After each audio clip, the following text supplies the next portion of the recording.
So welcome to Talk Thursday. I'm Catherine Kavanagh and I have the lovely, wonderful Ursula Connolly with me. She's a singer, songwriter and voice coach.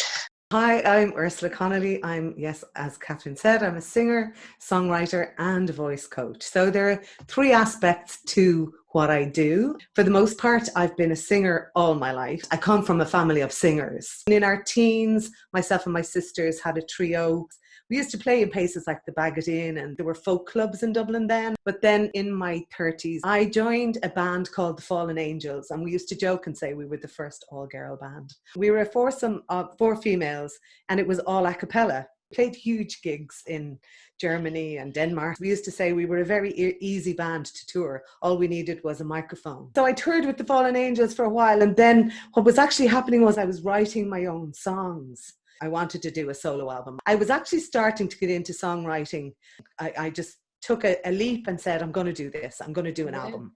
Fair play to you. That takes a lot of courage to do that. Yeah, I was determined. Anyone can write a song, and it really is a process, and you can learn the process. Really? Of songwriting. I didn't know that. And you see, people don't believe it because they say, oh, you have to be inspired. Occasionally, you'll get an inspiration from somewhere.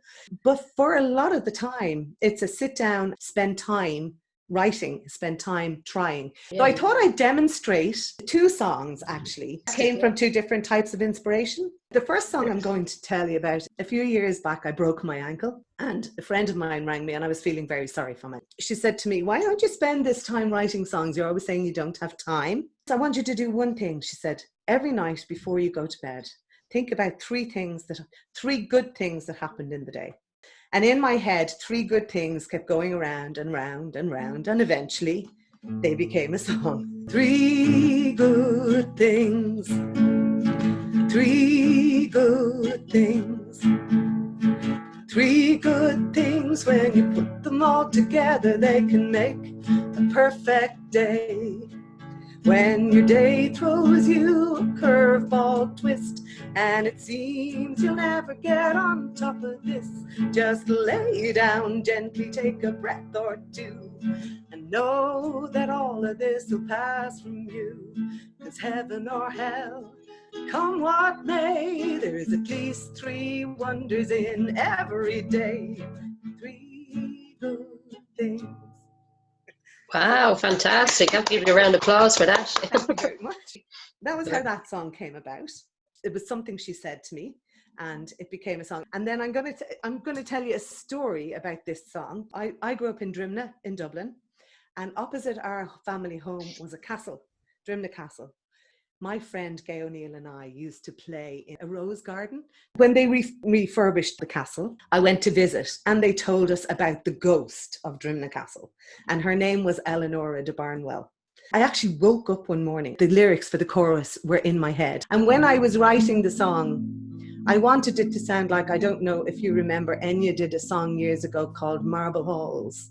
Eleanor sings, Eleanor dances, Eleanor weeps, Eleanor romances. The princess in a fairy tale I knew to be my fate, to follow in her footsteps and guard the castle gate. For once the drawbridge raised its arms, protection to enfold, while Eleanor weaved her web, a tapestry of gold. Eleanor sings, Eleanor dances, Eleanor weeps, Eleanor romances. Within the castle walls, fortified and strong, Eleanor sleeps, Eleanor entrances. And if anyone wants to hear the whole lot of it, it's actually on YouTube. Yeah, Ursula Connolly song. So I'm a voice coach as well. To be honest, to me, it's almost like a natural progression.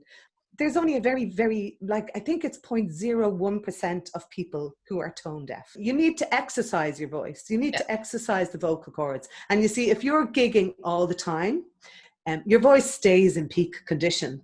But if you've been inactive for the last, except doing the odd, maybe a live on Facebook or something, then your voice will actually feel tired. So what I say is exercise through a straw. And the way you do this, you can test it. If you put your finger over the end of the straw and it stops you breathing, you know you're doing it right.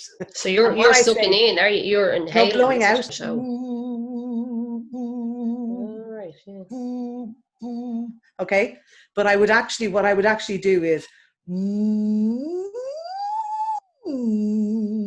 so it's like a siren up and down. So it's actually exercising my whole range. Yeah, my music voice page is the Village Voice Studio. But even if somebody wanted to go to Ursula Connolly, you know, they'd find me through that. Thank you very much, Ursula. Thank you, Catherine, for having me.